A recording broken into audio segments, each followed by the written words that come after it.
Buenas tardes, mi nombre es Ana Rosa Moreno y agradezco la invitación de la doctora Guadalupe García de la Torre para estar esta tarde con ustedes.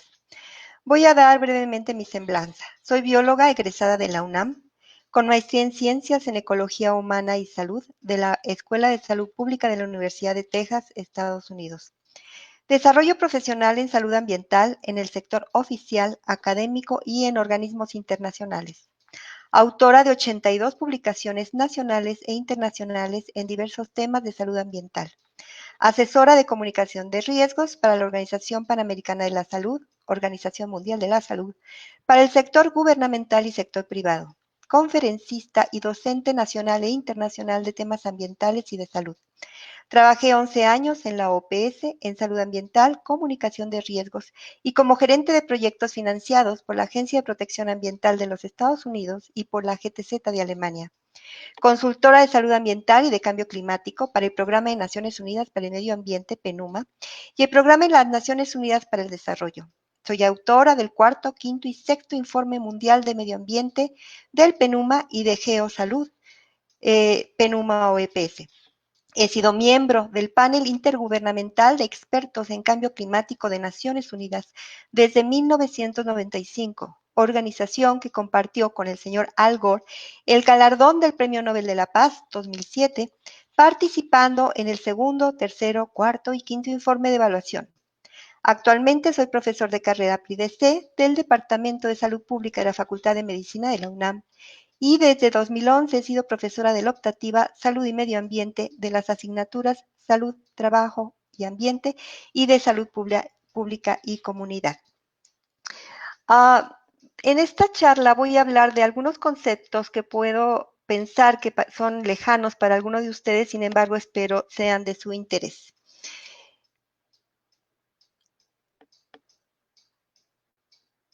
Quiero iniciar con esta lámina en donde la Organización Mundial de la Salud habla de toda una serie de condiciones asociadas con la salud humana. Y es la contaminación del aire, tanto en entornos cerrados como en entornos abiertos, agua, saneamiento, higiene que estén contaminados, agentes químicos y biológicos, radiación, tanto ultravioleta como ionizante, ruido ambiental, riesgos laborales, prácticas agrícolas, con uso de plaguicidas, entornos urbanizados, tanto en viviendas como carreteras y cambio climático.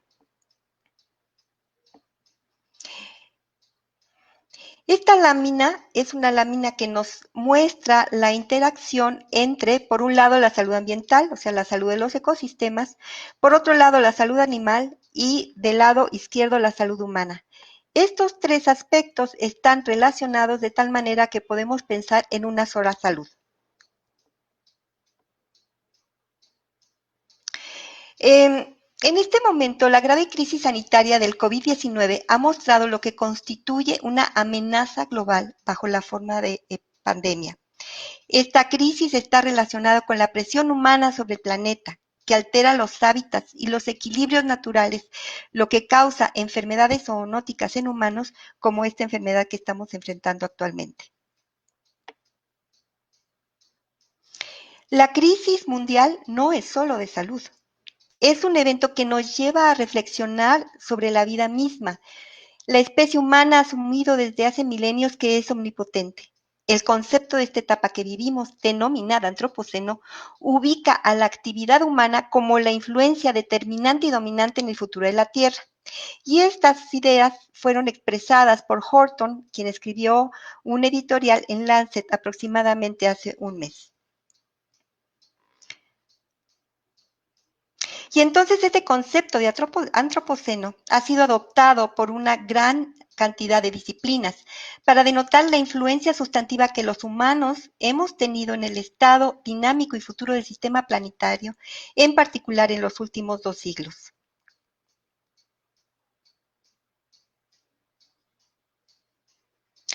Hay muchos motivos para poner en entredicho la arrogancia de nuestra supremacía como Homo sapiens. Y esto ha producido una autocrítica respecto a cómo nuestras formas de vida amenazan la sustentabilidad del planeta.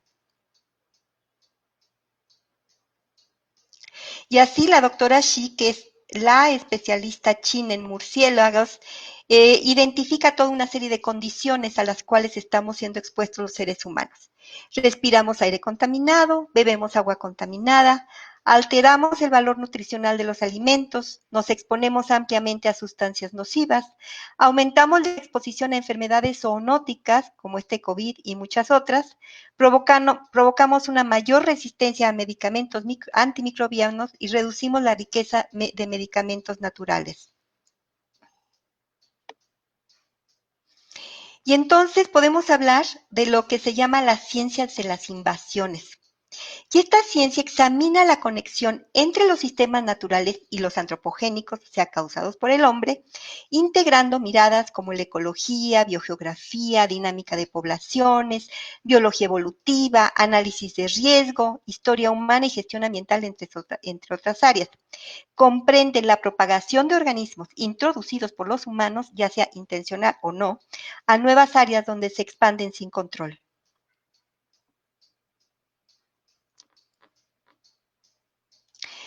Estudios en desarrollo entonces combinan las enfermedades en la vida silvestre con la biogeografía y la ecología comunitaria. Los ecólogos reconocen la compatibilidad de los conceptos de ecología de enfermedades e invasiones biológicas. La investigación ecológica entonces ha revelado efectos indirectos complejos que las invasiones biológicas pueden tener sobre el riesgo de enfermedades humanas. Y vamos a hablar ahora de lo que es la biodiversidad y la salud.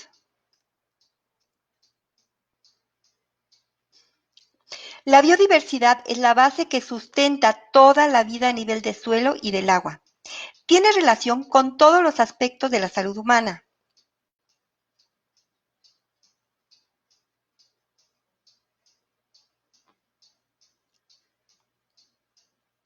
Proporciona agua y aire limpio, alimentos nutritivos, conocimiento científico y fuentes de medicamentos, resistencia a enfermedades naturales y la mitigación del cambio climático.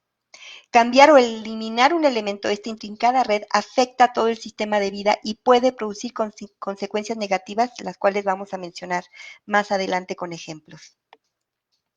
Y esta aseveración dada por el Programa de Naciones Unidas para el Medio Ambiente nos dice que si continuamos en este camino, la pérdida de biodiversidad tendrá graves consecuencias para la humanidad, incluido el colapso de los sistemas alimentario y de salud. La deforestación desenfrenada, expansión agrícola descontrolada, cría intensiva de ganado y animales de granja, minería y desarrollo de infraestructura, así como explotación de especies silvestres, son condiciones que pueden propiciar la tormenta perfecta para traspasar enfermedades desde fauna y flora silvestre a las personas. Y tal es la demanda de los recursos del planeta que se necesitarían 1.6 planeta Tierra para satisfacer su demanda cada año.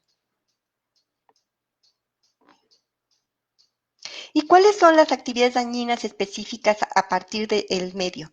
En el caso a nivel terrestre, la deforestación, fragmentación del hábitat y destrucción de nichos ecológicos, y aquí quiero hacer una acotación. El hábitat son los espacios en donde hay un ecosistema, puede ser un ecosistema de desierto, puede ser un ecosistema de bosque, el área física, pero el nicho es una característica de cada especie en función de cómo está integrada al hábitat. Por ejemplo, si tenemos dos especies cuya alimentación es la misma, están compartiendo un nicho, lo cual obviamente hace imposible que las dos especies sobrevivan. A nivel marino tenemos un creciente movimiento de embarcaciones, extracción de petróleo, pesca indiscriminada y la minería submarina como una futura actividad.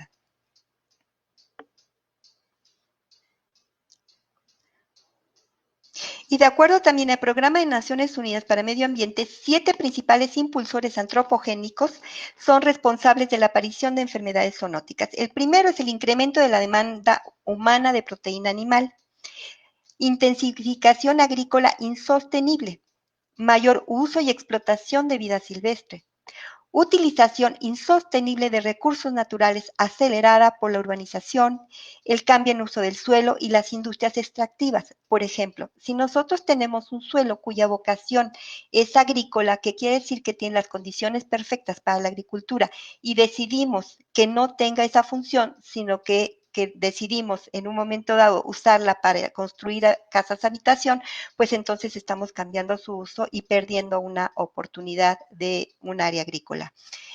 Por otro lado, el quinto impulsor serían los viajes y transportes, cambios en las cadenas de suministro de alimentos y cambio climático. WhatsApp, que es un artículo que se publicó hace menos de una semana en Lancet, nos habla de los criterios para un punto de alerta zoonótico y que son el contacto directo intensivo entre humanos y vida silvestre, la mezcla de especies de vida silvestre no endémicos, o sea que no son originarios de un lugar, y los estándares limitados de salud y seguridad. Muchos mercados de vida silvestre en todo el mundo cumplen con estos criterios, sin embargo, la vigilancia de enfermedades está ausente. El comercio mundial intensivo acelerado y extensos desplazamientos de personas favorecen la propagación de enfermedades emergentes, pues incrementan con rapidez su incidencia o cobertura geográfica de países y continentes, lo que al final puede originar una pandemia, que son condiciones que se dieron para lo que estamos viviendo actualmente. Esta es una lámina de una investigación que si bien es un poco vieja, sigue siendo actual.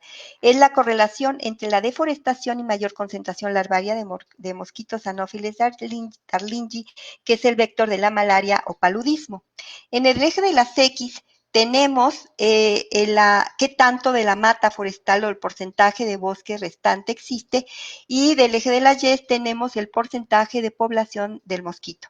Entonces, en la barra verde del lado izquierdo tenemos encontramos todavía entre el 60 y 90% de la mata forestal y solamente encontramos una pequeña cantidad de larvas del mosquito. Pero si ya perdimos parte del bosque y solamente nos queda entre el 20 y el 40%, tenemos una mayor presencia de larvas de mosquito y empieza a ver la presencia de mosquitos adultos listos para picar. Y del lado derecho tenemos ya solamente menos del 20% de la mata forestal, y entonces tenemos una mayor cantidad de larvas de forma importante y una mayor presencia también de mosquitos adultos. Entonces esto nos señala cómo en la medida que nosotros tenemos disrupciones en un equilibrio ecosistémico, empiezan a haber alteraciones que pueden poner en riesgo la salud de las personas. Estas son dos láminas que elaboré sobre ejemplos de epidemia y sus determinantes ambientales y sociales, porque obviamente no podemos olvidar los determinantes sociales, que la mayoría de las veces están relacionados con los determinantes ambientales y que pueden provocar epidemias. Por un lado tenemos el ejemplo de la peste bubónica, determinantes ambientales, contacto con fauna nociva, ratas negras; los sociales, transferencia de mercancías y movimientos migratorios; el coco listli, que son ambientales, ratas migratorias durante ciclos de sequía o desplazada de montañas y hábitats vírgenes que fueron colonizadas por mineros, así como heladas. En sociales, tenemos trabajo en campos de cultivo infectados de roedores y bien hambrunas. En viruela, en ambientales, el contacto con ganado euroasiático; y determinantes sociales, abandono de indígenas, trabajo en los mineros con problemas de tuberculosis. El tifo, tenemos contactos con piojos del cuerpo; sequías y refugiados ambientales, que son las personas que migran debido a una alteración ambiental que no les permite seguir viviendo en sus condiciones; y también el bajo rendimiento de cultivos. Determinantes sociales, tenemos hacinamiento, insalubridad, hambruna. En la siguiente lámina tenemos el cólera morbus como ambientales, contacto con agua y alimentos contaminados con heces; determinantes sociales, insalubridad y movimientos migratorios. De la gripe española, en algún momento del verano, el virus sufrió una mutación que lo transformó en un agente infeccioso letal. En sociales, movimientos migratorios, soldados en trincheras. Para el SARS, tuvimos contacto cercano con algún alguna persona infectada con SARS o haber tenido contacto directo con sus secreciones respiratorias o fluidos corporales. En sociales, movimientos migratorios. Para el H1N1 se encontraron formas incipientes del virus en cerdos. Con el tiempo el virus mutó e infectó a humanos. Se transmitió a través del contacto con alguien infectado. Y determinantes sociales, movimientos migratorios. Ahora bien, vamos a hablar de los virus. Estos representan una fracción de los aproximadamente 1.400 patógenos humanos conocidos y representan una carga desproporcionada para la salud global. Alrededor del 89% de los 180 virus ARN es zoonótico y reconocido con el potencial de dañar a los humanos. Enfermedades transmitidas de animales a humanos causan aproximadamente 700,000 muertes al año. Se cree que en mamíferos y aves acuáticas existen hasta 1.7 millones de virus no identificados del tipo que se sabe infecta a las personas y cualquiera de ellas podría ser la próxima enfermedad X, quizás aún más perturbadora y letal que el COVID-19. El 60% de enfermedades infecciosas conocidas en humanos y 75% de enfermedades zoonóticas emergentes por sus siglas EIE son zoonóticas. En las últimas 3 décadas se han detectado más de 30 nuevos agentes patógenos para humanos. El Programa Emergente de Amenazas Pandémicas estudió coronavirus de murciélagos. Examinó a 164,000 animales y humanos y detectó 949 virus nuevos en zonas zoonóticas en 30 países entre 2009 y 2019. Por ejemplo, la vigilancia de una sola cueva en el suroeste de China entre 2011 y 2015 reveló 11 nuevos coronavirus. De 2015 a 2017, de 1.497 personas examinadas en 3 distritos chinos, el 0.6% dio positivo por anticuerpos previos contra coronavirus de murciélago y el 17% informó de síntomas tipo SARS o influenza asociados con contacto con aves de corral, carnívoros, roedores, musarañas o murciélagos. De hecho, se han hecho estudios en donde si se evalúan, por ejemplo, cavernas que alrededor su ambiente sigue permaneciendo intacto, tienen un tipo de virus.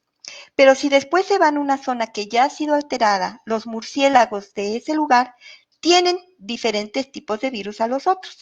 Y si recurrimos a zonas en donde son cercanas a áreas rurales o semirurales, ese tipo de murciélagos tienen diferentes tipos de virus. Entonces estamos hablando de cómo el cambio ambiental cambia los virus, pero también han hecho estudios en donde se encuentra que la mayor parte de los virus de murciélagos son de tipo coronavirus.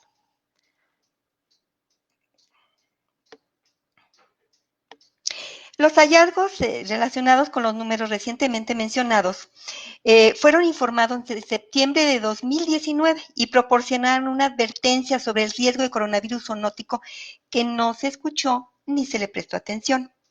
La pandemia de COVID-19 es evidencia de que cerrar la brecha entre la investigación y la respuesta es fundamental para anticipar y mitigar futuros eventos. Hasta la fecha, desafortunadamente, no existen convenciones internacionales o nacionales sobre detección de patógenos asociados con animales, productos animales o sus movimientos y la capacidad para diagnosticar enfermedades infecciosas emergentes. El comportamiento actual del brote de SARS-CoV-2, agente causal de la enfermedad de COVID-19, tiene rasgos típicos entonces de una especie invasora: emergencia repentina, proliferación y rápida propagación, adaptación a nuevos entornos o huéspedes, dispersión geográfica a gran escala a través de redes de transporte humano e impactos significativos en salud y en el bienestar humano. Y este es un mapa no muy reciente de 2017, pero que muestra los puntos críticos del riesgo estimado en emergencias de enfermedades zoonóticas. Y tenemos en el caso de México en la zona central y en la zona del sureste. Y qué decir de Asia, en donde sabemos que desde hace muchos años la Organización Mundial de la Salud estaba llamando la atención de una posible pandemia y que pudiera ser originada en la zona asiática. Seguramente este mapa cambiará en el futuro cercano. Recientemente, y esta es una información de menos de una semana, investigadores chinos descubrieron un nuevo tipo de virus de gripe porcina con potencial de desencadenar pandemia de la cual se tiene poca o nula inmunidad. Autoridades chinas han alertado sobre un caso confirmado de peste bubónica identificado en una ciudad de la región autónoma de Mongolia Interior. China también alertó sobre un supuesto virus de mayor letalidad que el coronavirus. Y vamos a hablar ahora rápidamente sobre COVID-19 y cambio climático. Partimos de que las concentraciones medias anuales de dióxido de carbono seguirán aumentando durante este año a pesar de que las emisiones se están reduciendo. Significa que si bien las emisiones globales son más pequeñas, tienen un ritmo más lento, siguen acumulando dióxido de carbono en la atmósfera. Y podemos decir que de los impactos de cambio climático, los principales, que son más importantes por su identificación, son los que se ven en las enfermedades transmitidas por vector, porque tanto los cambios en la precipitación como los cambios en la temperatura propician que muchas de las especies se vayan a zonas en donde puedan tener condiciones de reproducción más favorables, de tal manera que se puede expandir las infecciones y las enfermedades transmitidas por vector de esta manera. Asimismo, esta variabilidad climática no solamente afecta a insectos y garrapatas y otros vectores, sino también a reservorios de enfermedades. Por ejemplo, hace unos años estaba yo en una reunión en Brasilia de la OPS y platicando con una colega cercana, la doctora Sandra Heikon de la Universidad de la Escuela Nacional de Salud Pública de Fiocruz, me comentaban que estaban con un brote de hantavirus ahí en Brasil. Entonces yo le dije, bueno, ¿cómo que están con un brote de hantavirus? ¿Qué pasó? Entonces me dijo, bueno, pues tú sabes que Brasilia pues fue creada a fines de la década de los 50 lo que es la zona del nordeste brasileño, que es una zona de mucha sequía. Entonces tuvimos una sequía muy larga, de repente empezó a llover, a llover, a llover, con la lluvia vinieron los granos, con los granos llegaron los roedores, con los roedores llegó el hantavirus. Entonces yo le decía, bueno, ¿cómo se les pasó a ustedes? Porque realmente la fortaleza de salud pública de Brasil es extraordinaria, ¿no? Con colegas todos excelsos, ¿no? Y trabajando muy cercanamente con el Ministerio de Salud. Y me dijo, pues sí, para que veas que a nosotros que tenemos pues un gran compromiso y un gran trabajo en la vigilancia, pues se nos fue, ¿no? Entonces, esto nos habla de la necesidad de estar muy alertas a los cambios ambientales, porque en un momento dado se pueden asociar precisamente con un brote. Bueno, continúo con esta charla. Los eventos climáticos extremos sabemos que se han sucedido a lo largo de la historia y que con el cambio climático van a ser mucho más intensos y más frecuentes. Y, por ejemplo, podemos imaginar una ola de calor en verano, ahorita estamos en verano, un huracán, un incendio forestal cuya pluma, o sea, que son las emisiones de la quema de la biomasa, pueda llegar a una zona urbana, o una inundación repentina que golpea un área donde por sí el COVID está arrasando con la población. De alguna manera esto es lo que está pasando en la India, en donde tienen temperaturas altísimas y además pues el COVID está mermando mucho su población. Y desafortunadamente cuando en estas poblaciones, en estas épocas, tienen oportunidad de ir a lugares donde hay aire acondicionado para pasar los momentos más cálidos, pues entonces ahora es imposible poder recurrir a estos espacios. Dos láminas sobre COVID y contaminación atmosférica. Existe una asociación significativa entre el número de casos nuevos de COVID y las concentraciones de contaminantes atmosféricos diarios, representados en este caso por PM10. PM son las siglas de material particulado en inglés, 10 es el tamaño de las partículas, son 10 micras, PM2.5, que son más pequeñas y que se introducen más profundamente en los pulmones, y dióxido de nitrógeno. Y se sugiere que la incidencia y riesgo de mortalidad por COVID-19 se incrementan con la exposición aguda y crónica a estos contaminantes. La aguda es cuando se superan los límites que normalmente tenemos, que es cuando estamos en contingencia, y la crónica es la que enfrentamos todos los días los que vivimos en zonas contaminadas. La otra tiene que ver con la contaminación intramuros, en donde la exposición a la combustión de leña se ha asociado a enfermedades respiratorias agudas y crónicas como EPOC y cáncer de pulmón. Enfermedades cardiovasculares y EPOC empeoran el pronóstico del COVID-19 y además esta exposición causa una vulnerabilidad que complica el pronóstico de infección, particularmente en poblaciones pobres.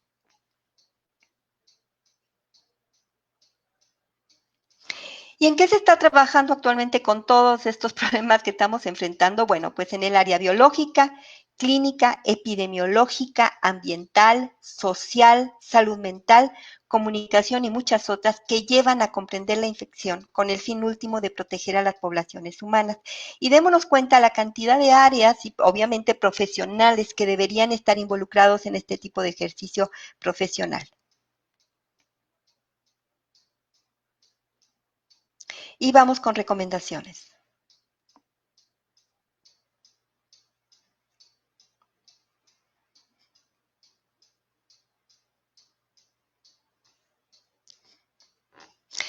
Los crímenes contra la vida silvestre afectan a todos los países por sus repercusiones en la diversidad biológica, salud humana, seguridad y desarrollo socioeconómico. Detener el tráfico de especies es crucial, no solo para proteger la diversidad biológica y el Estado de Derecho, sino para ayudar a prevenir futuras emergencias de salud pública, a menudo con alta letalidad. La bioseguridad debiera revisarse en cada país, asegurando aspectos como la regulación del tráfico de especies silvestres y las barreras sanitarias en materia de alimentación, entre otros temas. Núñez y colaboradores concluye que sin duda lo que aprenderemos de esta pandemia será cambiar cómo manejamos el movimiento de organismos a nivel planetario. Y existen algunos indicadores animales y ambientales que nos proporcionen herramientas para poder establecer sistema de alerta temprana en enfermedades. Uno de ellos es el monitoreo de la diversidad microbiana en la vida silvestre, sea en una región determinada o en ciertas especies, que pueda detectar posibles brotes de enfermedades, particularmente por coronavirus, filovirus y paramyxovirus. El monitoreo constante de eventos de morbilidad y mortalidad en la vida silvestre puede proporcionar indicadores de circulación activa de enfermedades o brotes. Otro indicador son los enfoques de vigilancia centinela que seleccionan un grupo pequeño y específico de trabajadores de la salud para recopilar datos y se ha utilizado de manera efectiva para adelantarse a posibles eventos de contagio. El tercer indicador se asocia con indicadores ambientales específicos que también son útiles para pronosticar alertas de riesgo. Por ejemplo, el monitoreo ambiental constante, intercambio de esta información entre agencias de vida silvestre, ganadería y salud humana es importante para mejorar evaluación de riesgos y prevenir amenazas de enfermedades zoonóticas.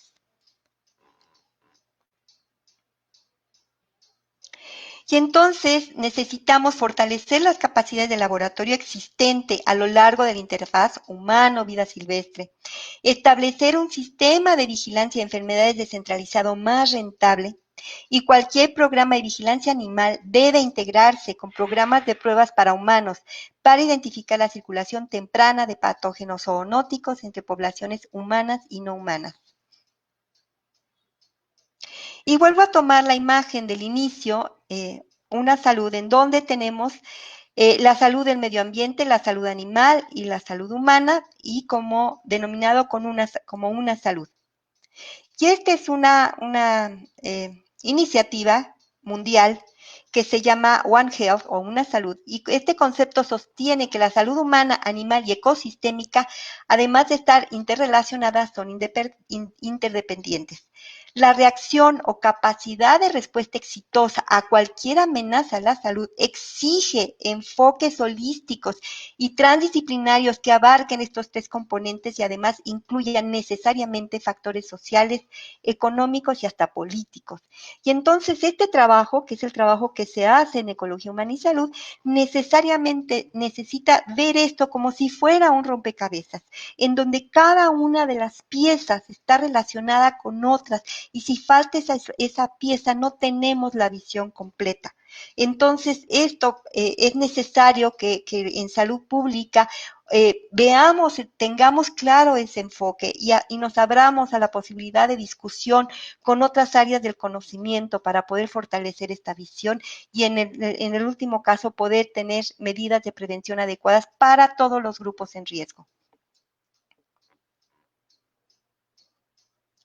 La pandemia de COVID-19 puede proporcionar un ímpetu poderoso para que ecólogos, epidemiólogos, sociólogos e investigadores biomédicos desarrollen una ciencia de invasión expandida que haga contribuciones más amplias a la bioseguridad global al considerar a la filosofía de One Health Initiative. Y esto nos daría resultados óptimos de salud pública mediante monitoreo y gestión de interacciones entre humanos, animales y su entorno. Y vamos a conclusiones. Ahora sabemos más que nunca que las vidas saludables dependen de un planeta saludable. A medida que avanzamos hacia la recuperación, necesitamos construir un sistema que nos proteja de más daños y la recuperación debe ser saludable y verde.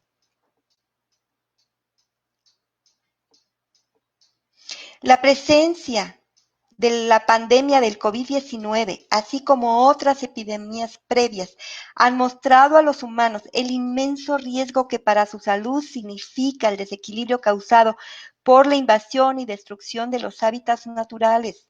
Solo somos una especie entre muchas y ciertamente no somos una influencia dominante cuando nos enfrentamos a un virus que puede destruir la vida con tanta facilidad. Las enfermedades infecciosas nos recuerdan la ineludible necesidad de detener la pérdida de la biodiversidad y de desvincular el crecimiento económico del deterioro ambiental y climático. No podemos seguir fingiendo que la naturaleza procesará todos los absurdos impactos resultantes de un sinnúmero de procesos orientados únicamente a obtener un beneficio mercantil económico. Si no somos sumamente cautelosos respecto a las posibles repercusiones de las decisiones que tomamos, hoy es probable que las futuras pandemias se produzcan de forma más frecuente, se propaguen con mayor rapidez, tengan una repercusión económica mayor y acaben con la vida de muchísimas personas. Las consecuencias adversas para la salud humana y planetaria provendrán de fuentes diversas mientras el mundo se enfrenta a la COVID-19. Un aumento vertiginoso de desechos peligrosos como los equipos de protección personal. ¿Se imaginan el volumen de estos desechos que se están causando? Millones de litros de aguas residuales y uso masivo de detergentes, desinfectantes y soluciones antimicrobianas que están contaminando el agua de los ríos que más tarde llegará al agua marina, los suelos, la zona de cultivos. Entonces está siendo verdaderamente un impacto ambiental que pues será muy difícil evaluarlo en su totalidad. Se necesita educar, actualizar y concientizar a los profesionales de la salud, academia, tomadores de decisiones, sector educativo público y privado, comunicadores y ciudadanía sobre la manera en que ambiente y salud se encuentran estrechamente interconectados y son interdependientes. Incluye la formación de recursos humanos que tengan una visión integral que les permita trabajar de forma interdisciplinaria para el análisis y propuestas de políticas públicas.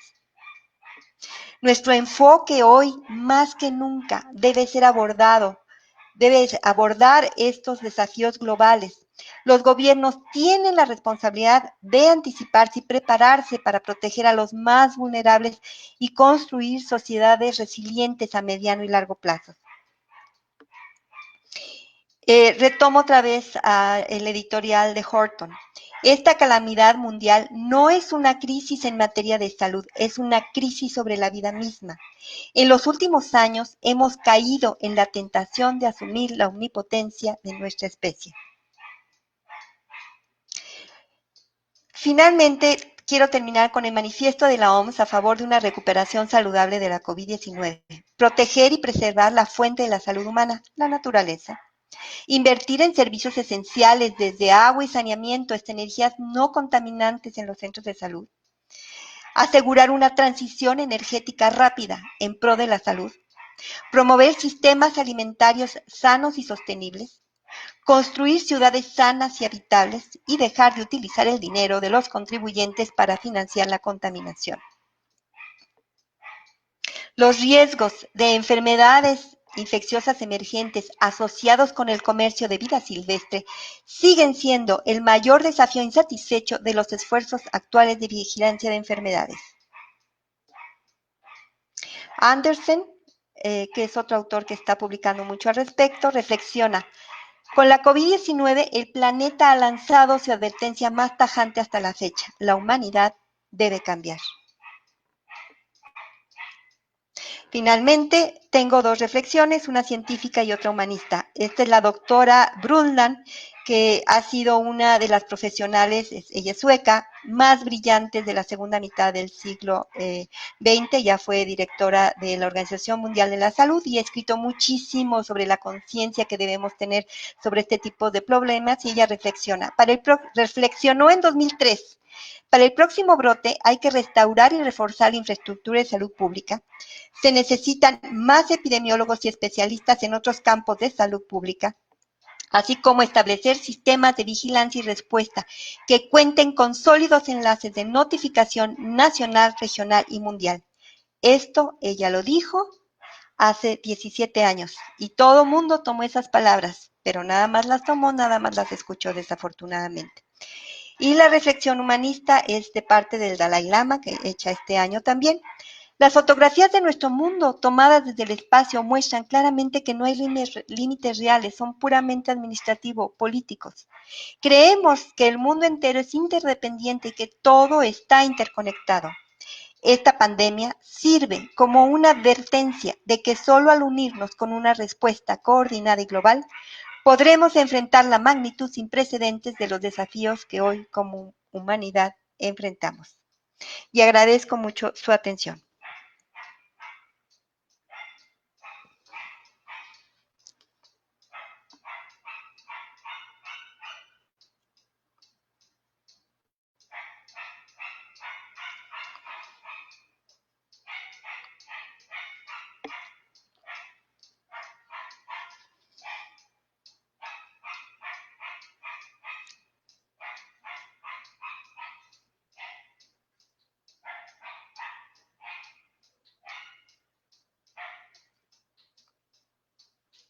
Estoy esperando las preguntas que en un momento dado puedan tener algunos colegas para eh, responderlas.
Bueno, me dicen que no han publicado preguntas, entonces, bueno, creo que entonces terminaríamos con la charla, o estoy esperando me informen cómo proceder.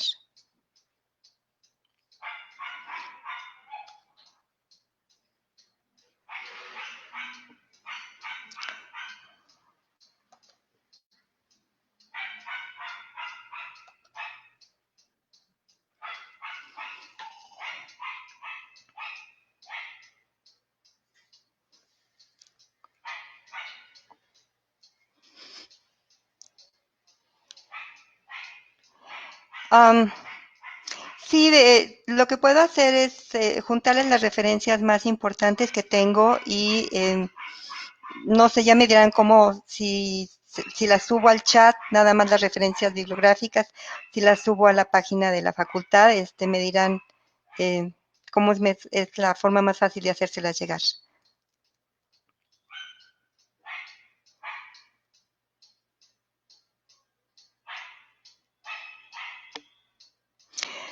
Pues sí, yo creo que sería muy interesante, Celso, fortalecer esta vigilancia y en un momento dado tener asociaciones de cómo se están presentando en un momento los casos, tanto el dengue como la influenza en los próximos meses y asociarlos con COVID. Yo creo que pues el área de enfermedades infecciosas tiene pues un gran espacio, ¿no? Para poder desarrollar todos estos temas de gran interés y bueno, además ustedes tienen los profesionales pues con una gran experiencia.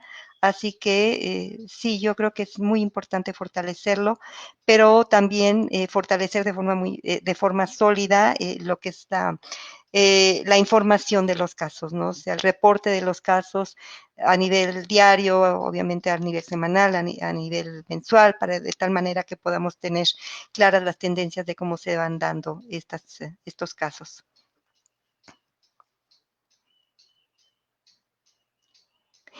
Bueno, básicamente, para muchos de los vectores es la precipitación, tanto de más como de menos, así como la temperatura, particularmente en enfermedades infecciosas y enfermedades transmitidas por vector. Entonces, nosotros, o sea, el Servicio Meteorológico Nacional tiene toda una serie de bases de datos para estar evaluando y esto es la base del estudio de cambio climático y otro tipo de variables, así que pues se trabaja cercanamente con ellos, con esa base de datos y puede irse viendo la asociación entre cómo los vectores se están comportando, pero también obviamente por un lado se necesita una vigilancia de estos vectores.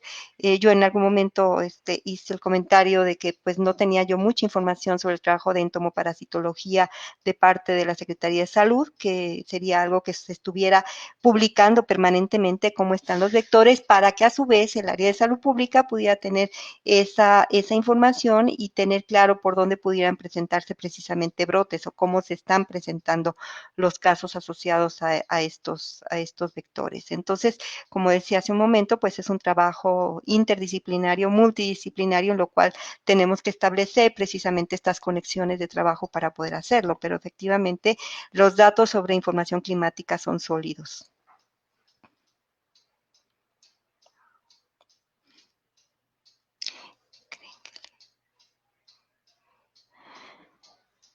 Pues ojalá esta experiencia que estamos viviendo pues nos dé más posibilidades en dos sentidos. Una, obviamente, tener la conciencia de que necesitamos el que haya una voluntad política, un conocimiento de las necesidades que se necesitan de investigación y por otro lado, que pues tengamos los recursos económicos y tecnológicos para poder hacer esta investigación, si no todo queda en buenos deseos, ¿no? Entonces yo creo que está en los profesionales que de alguna manera estamos involucrados con estos temas, pues que presionemos, ¿no? Con estos conocimientos y con la ausencia de la falta de conocimiento y falta de investigación, pues para poder tener estos recursos.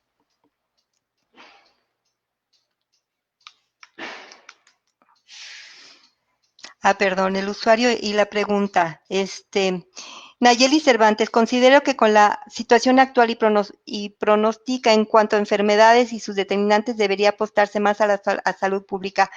¿Cuál es su punto de vista al respecto? Por supuesto, tiene toda la razón. Sí, o sea, la salud pública definitivamente tiene que tomar una estafeta sólida para poder enfrentar esto. Y creo que tenemos una única oportunidad porque tenemos la percepción de toda la ciudadanía y creo que de todos los sectores adicionales involucrados, ¿no?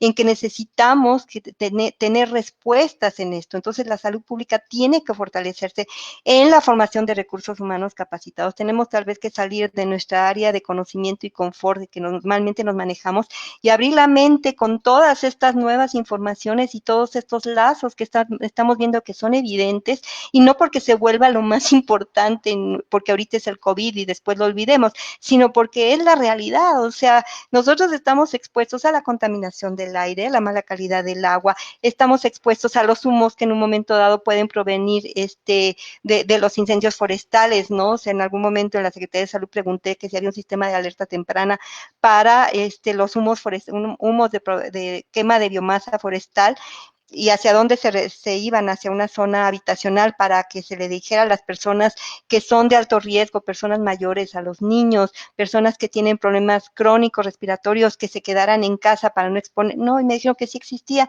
pero pues nunca la hemos visto, ¿no? Entonces hay muchas cosas que se dicen que hay, pero a la mera hora, pues no las vemos, no las vemos. Y hay un satélite que si ahorita pasa por la Facultad de Medicina y en el estacionamiento ve un incendio, puede detectarlo. O sea, hay mucha tecnología atrás, tenemos que apoyarnos en esa tecnología, pero también tenemos que tener claro qué es lo que queremos, ¿no? Entonces yo creo que esto implica una discusión institucional, una discusión en formación de recursos humanos, una discusión con autoridades de salud, una discusión con otras áreas del conocimiento, con ingenieros ambientales, con abogados ambientales, con biólogos, con químicos, con ecólogos, con el Instituto de Biología de la UNAM, con el Instituto de Ecología de la UNAM. O sea, ellos trabajan la biodiversidad en México, pero la trabajan a nivel académico. Entonces tenemos que aprovechar ese tipo de información y de investigaciones que se hacen para poder ver cómo nosotros podemos integrarnos a proyectos mucho más ambiciosos,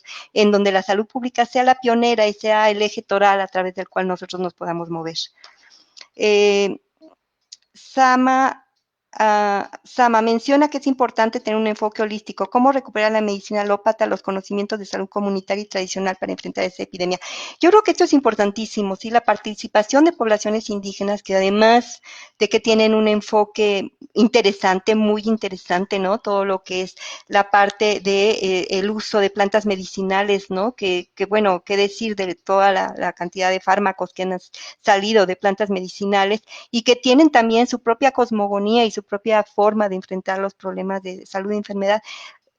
Debemos de acercarnos a ella. Hay muchos estudios de antropología, hay muchos estudios de etnobotánica que nos hablan de ese conocimiento, pero muchas veces no deja de ser nada más un poco anecdótico, ¿no? Entonces sí tenemos que integrar esas comunidades y todas las comunidades indígenas del país, porque cada zona tiene sus propios conocimientos de medicina tradicional y sus propios conocimientos de etnobotánica. Entonces, cuando yo hablo de un enfoque holístico, todo mundo entra, nadie queda fuera, todo mundo entra, porque el conocimiento es universal, está alimentado de todas las áreas del conocimiento, está alimentado de todos los intereses que podemos tener en la universidad, ¿no? En el conocimiento universal.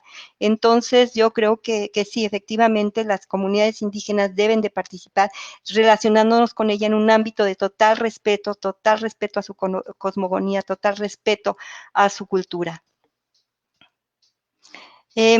Félix Daniel Anduesa, ¿es posible predecir las incidencias y prevalencias de enfermedades como el coronavirus a través de estudios de factores ambientales contaminantes mediante el uso de teledetección?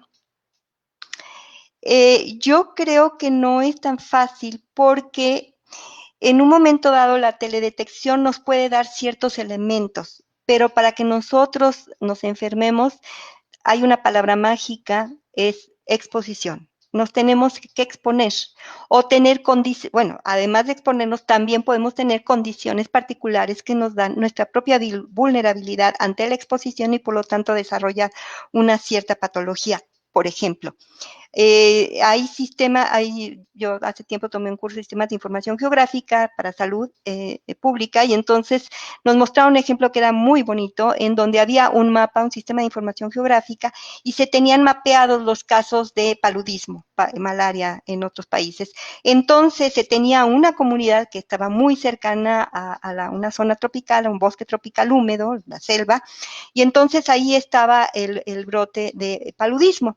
Y entonces después después se empezó a analizar cómo ese brote había llegado a otras zonas y lo que sucedió es que esas personas infectadas, ¿sí?, se empezaron a mover por los canales de comunicación, por las brechas y por los caminos, pues muy pedestres, ¿no?, para llegar a los centros de salud, y ahí fueron llevando, sí, la infección, y después los mosquitos de esa zona que no tenían la infección, que no eran vectores, al picar a esas personas infectadas con el patógeno, el paludismo, pues entonces aparecía la infección. Entonces este sistema de teledetección, efectivamente, ¿no?, un sistema de información geográfica, nos permitió tener toda la visión de cómo se dio el fenómeno. Entonces, efectivamente, una cosa muy importante de utilizar toda esta tecnología, tenemos que tener muy claro qué queremos evaluar, ¿sí? Entonces, pero las herramientas ahí están.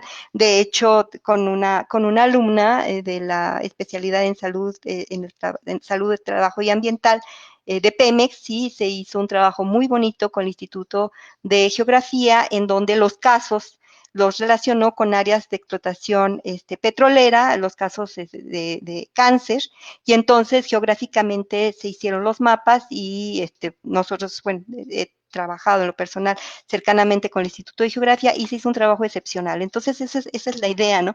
Cómo la salud pública toma estas herramientas precisamente para mejorar su conocimiento y las medidas de prevención. Betsy Guzmán, ¿se tiene algún plan actual y futuro de cómo se manejarán todos los estudios generados en esta pandemia? ¿O cuál sería su mejor manejo? No. Hasta donde yo sé, y miren que pues trato de estar súper alerta a todas las publicaciones, cada día reviso todo lo publicado a nivel internacional, ¿no?, en revistas de peritaje internacional, así como la Organización Mundial de la Salud, la Organización Panamericana de la Salud, no. Y es que pónganse a pensar que tenemos tantos frentes abiertos con esta pandemia, ¿no?, en todos sentidos, no solamente salud, aspectos sociales, aspectos psicológicos, aspectos de género, qué decir la parte de economía, qué decir la parte de productividad, etcétera, ¿no? Que hasta donde yo sé, no tenemos todavía claro. Se ha hecho un esfuerzo importantísimo, ¿no?, a nivel internacional en publicar lo último, sí, con todas las ramas del conocimiento desde el punto de vista médico que se tiene, ¿no? Y yo creo que se ha avanzado mucho. Sin embargo, esto va a ser, creo que, una tarea que va a permanecer, pero todavía, pues, no se tiene claro cómo seguir procediendo, ¿no? O sea, pues cada quien de acuerdo a los laboratorios o a los grupos de investigación que trabajan un tema determinado, es que a eso están dedicando sus esfuerzos. Ariel Vichis, me pregunta, ¿cuál es una de las estrategias para lograr vincular la salud ambiental con la atención primaria de la salud y la formación de profesionales de la salud? Bueno, antes que nada, yo creo que es muy importante que estemos cercanamente a cómo las personas pueden infectarse. Pueden infectarse, por un lado, en el caso de las enfermedades infecciosas, ¿sí?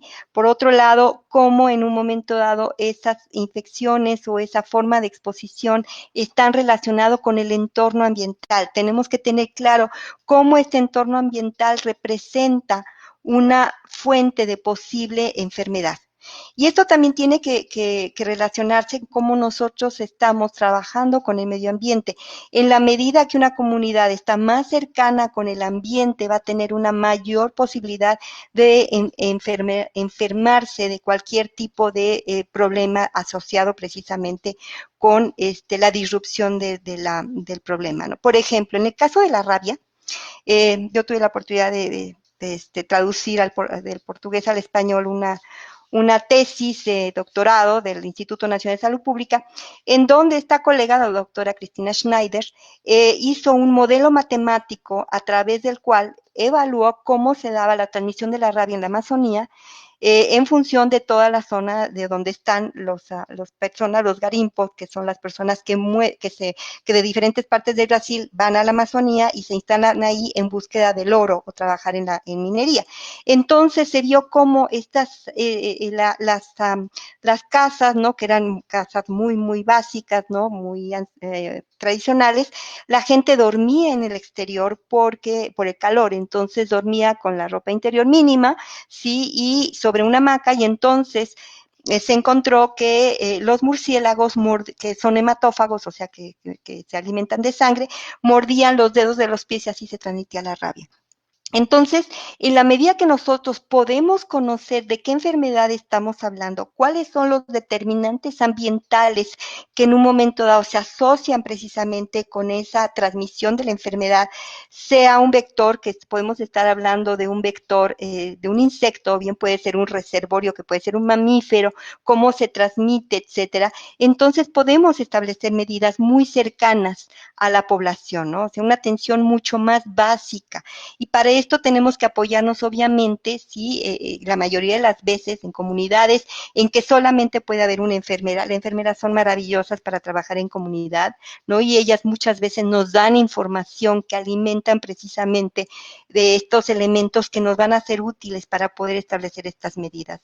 Esto es algo que podríamos seguir platicando mucho, pero de que existe la posibilidad, sí, pero tenemos obviamente que tener conocimiento de cada una de las particularidades que se da en una transmisión.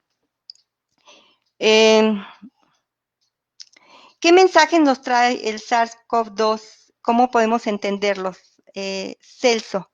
Bueno, creo que muchos de ellos, pues los he tratado de transmitir, pero creo que el más, bueno, de los más importantes, obviamente yo soy bióloga, aunque toda la vida he trabajado salud, como ustedes saben, ¿no? Obviamente es el respeto para la naturaleza, ¿sí? Yo creo que tenemos que ser conscientes de que efectivamente no podemos seguir teniendo esta explotación de recursos, este consumismo absurdo, y además esa falta de mirar hacia el planeta como que es el total proveedor de todo lo que tenemos. O sea, todo lo que tenemos a nuestro alrededor, todos nuestros alimentos, todos los elementos que son lo que nos da nuestro bienestar cotidiano, todos vienen del planeta. Pero pareciera que, pues, que no importa, ¿sí? Entonces nosotros queremos comprarnos, no sé, un pantalón, una blusa, lo que sea, vamos a una tienda, sacamos una tarjeta de crédito, nos olvidamos de todo lo que significó desde el punto de vista de uso de energía, de explotación del recurso, ¿no? Desde que se busca un recurso porque se necesita para algo, se extrae de una mina, no sé, en Sudáfrica, ¿no? Y se saca con todo el sufrimiento que implica el trabajo de los mineros, se traslada ese producto a algún lugar en donde se pule, de ahí se lleva una fábrica, otra fábrica, hasta que se elabora el producto que nosotros compramos y que después leemos que fue hecho en Sudáfrica, hecho en Tailandia, hecho en Namibia, no sé, ¿no? Entonces, se nos olvida y no nos interesa. Entonces yo creo que algo muy importante es esa conciencia ambiental.